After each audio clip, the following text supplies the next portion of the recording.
దేవునికి స్తోత్రములు. ఈ వర్తమానం నుంచి నా సహోదరి సహోదరులకు ప్రభువైన యేసుక్రీస్తు వారి పరిశుద్ధమైన నామములో శుభములు. ఈ సాయంకాల ఆశీర్వాద ప్రార్థనకు మిమ్మల్ని ప్రేమతో ఆహ్వానిస్తున్నాం. ఈరోజు వాక్యాంశము మూలిగే ప్రార్థన. వాక్య భాగము నిర్గమాకాండము 2వ అధ్యాయము 24వ వచనం. దేవుని వాక్యాన్ని చదువుదాం. కాగా దేవుడు వారు మూలుగును విని అబ్రహాము, ఇస్సాకు, యాకోబులతో తాను చేసిన నిబంధనను జ్ఞాపకము చేసుకొనెను. ఆమేన్. ప్రియ దేవుని బిడ్డలారా, ఈరోజు దేవుని వాక్యం ద్వారా ఒక ప్రశ్న మన ముందు ఉంది. మూలిగే అనుభవము నీవు ఎప్పుడైనా కలిగి ఉన్నావా? వాస్తవానికి మూలుగుట్ట అంటే ఏమిటి అంటే అది ఒక బాధ, వేదన, ఆవేదన, గుండె గాయం, నిరాశ, ఓటమి, రోగముతో ఉండిన స్థితి, ఓటమితో ఉన్న స్థితి, అనేక సమస్యలతో ఉన్న స్థితి. ఈ స్థితిలో నుంచి వచ్చింది మూలుగు అని మనము చూడగలం. ప్రియ సహోదరి సహోదరులారా, మరి దేవుని వాక్యములో అనేక ప్రార్థనలు ఉన్నవి. అయితే మరి మూలిగే ప్రార్థన కూడా ఒక శ్రేష్టమైన ప్రార్థనగా మనము వాక్యం ద్వారా చూడగలం. కన్నీటి ప్రార్థన ఉంది, ఉపవాస ప్రార్థన ఉంది, విజ్ఞాపన ప్రార్థన ఉంది, రహస్య ప్రార్థన ఉంది, మరి పాప క్షమాపణ కలిగిన ప్రార్థన ఉంది. ఇలా రకరకాల ప్రార్థనలు ఉన్నవి. అవన్నీ శ్రేష్టమైనవి, దేవుని పాదాల సన్నిధి పెట్టే ప్రార్థనలు. అలాగే మూలిగే ప్రార్థన ఉంది.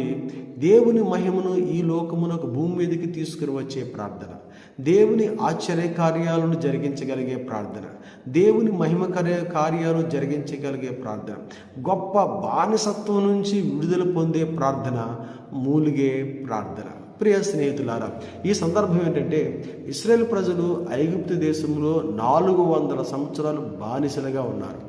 ఇశ్రాయేల్ ప్రజలు ఇశ్రాయేల్ రాజు పెట్టే బానిసత్వమైన పనులు చేయలేక, మరి ఆ శోధన భరించలేక, ఆ సమస్యలు భరించలేక, ఆ వేదన భరించలేక ఇశ్రాయేల్ ప్రజల హృదయములో నుంచి వచ్చినదే మూలుగులతో కూడిన ప్రార్థన. హృదయం పగిలిపోయింది, శరీరము కృంగిపోయింది, నిద్ర లేదు, సరైన ఆహారం లేదు, సుఖము లేదు, నెమ్మది లేదు, సమాధానం లేదు. అప్పుడు వారు దేవుని సన్నిధిలో మూలిగే ప్రార్థన ప్రారంభించారు. ఆమేన్. దేవుని బిడ్డలారా, మరి జీవగ్రంథంలో మూలిగే ప్రార్థన చేసిన భక్తులు చాలామంది ఉన్నారు. వారిలో ప్రాముఖ్యమైన భక్తులను మనము కొంతమందిని చూడగలం. యోబు భక్తుడు. యోబు గ్రంథము 23వ అధ్యాయమును మనం చూసినట్లయితే యోబు భక్తుడు తాను మూల్గి మరి తన దేవుని సన్నిధిలో హృదయమును కుమ్మరించినట్లుగా చూస్తూ ఉన్నాం. తత్ఫలితము దేవుడు రెండింతలుగా ఆశీర్వదించాడు. దావీదు గారి యొక్క ప్రార్థన కీర్తన గ్రంథము 6వ అధ్యాయము 6వ వచనం. బహు భయంకరమైన శ్రమలలో తాను మూలిగే అనుభవం కలిగిన ప్రార్థన చేశాడు. దేవుడు తన శ్రమలన్నిటిలో నుంచి అతన్ని విడిపించాడు. ఇర్మియా గారు చేసిన ప్రార్థన ఇర్మియా గ్రంథము 45వ అధ్యాయంలో మనము చూడగలము. అలాగే రోమపత్రిక 8వ అధ్యాయంలో మరి సృష్టి మూలుగుతుంది అని భక్తుడు సెలవిచ్చాడు.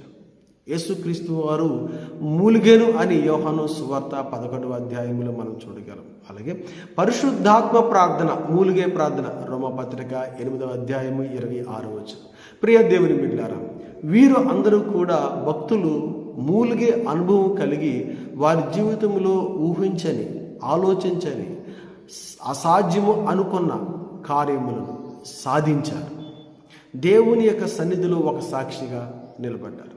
ఇక్కడ ఈ ప్రజలు, ఐగుప్తులో దేశంలో ఉన్న ఇశ్రాయేలు ప్రజలు, భయంకరమైన మరి బానిసత్వపు స్థితిలో ఉన్న ఈ ప్రజలు, ఎవరు వారికి సహాయం లేని స్థితిలో ఉన్న ప్రజలు, మరి సుఖము, సంతోషము, నిద్ర లేని స్థితిలో ఉన్న ప్రజలు దేవుని సన్నిధిలో మూలిగే ప్రార్థన చేశారు. మరి ఆ ప్రార్థనకు దేవుడిచ్చిన గొప్ప ఆదరణ ఏంటంటే ప్రార్థన విన్నాడు, ఆయన జ్ఞాపకము చేసుకున్నాడు. ఆమేన్. ప్రియ సహోదరి, నీకున్న శ్రమలను, నీకున్న ఓటమి భయములు, నీకున్న రోగములలో, ఆర్థిక పరమైన భయములు నువ్వు మూలుగుచున్నవా? అయితే దేవుని ఎదుట నువ్వు మూలిగే ప్రార్థనను ప్రారంభించే. నువ్వు కృంగిపోతున్నట్లయితే, నువ్వు ఈ లోకంలో మూలిగే ఎటువంటి ఫలితం తేదు. దేవుని ఎదుట మూలిగే ప్రార్థన నీకున్న ప్రతి సమస్యకు ఒక పరిష్కారము చూపించే ప్రార్థనగా అది నిలబడింది. ఇశ్రాయేలు ప్రజలు దేవుని ఎదుట మూలిగే ప్రార్థన ప్రారంభించినప్పుడు వారికి విడుదల కావాలి, వారికి మరి రక్షణ కావాలి అని మొరపెట్టినప్పుడు దేవుడు వారిని జ్ఞాపకము చేసుకున్నాడు, వారి ప్రార్థన విన్నాడు. ప్రియ సహోదరి సహోదరులారా, దేవుడు ఈరోజు నీ ప్రార్థన విని నిన్ను జ్ఞాపకం చేసుకోవాలంటే నీ జీవితంలో మూలిగే ప్రార్థన అనుభవం కలిగి ఉండాలి. దేవుడు వింటాడు, వినే దేవుడు. కీర్తన గ్రంథము 34వ అధ్యాయంలో దావీదు భక్తుడు అన్నాడు, ప్రభువు నా శ్రమలలో నా ప్రార్థన విన్నాడు. అవును, దేవుడు నీ ప్రార్థన, నా ప్రార్థన, అందరి ప్రార్థన వినే దేవుడు. ఆయన సహాయం చేసే దేవుడు, ఆయన ప్రార్థన ఆలకించేవాడు. భక్తుడు అంటున్నాడు, ప్రార్థన ఆలకించేవాడా? అవును. ఇరిమియా గ్రంథము 33వ అధ్యాయం 3వ వచనంలో నాకు మొరపెట్టుము నేను నీకు ఉత్తరమిస్తాను అంటున్నాడు. అంటే వినే దేవుడు ఆయన.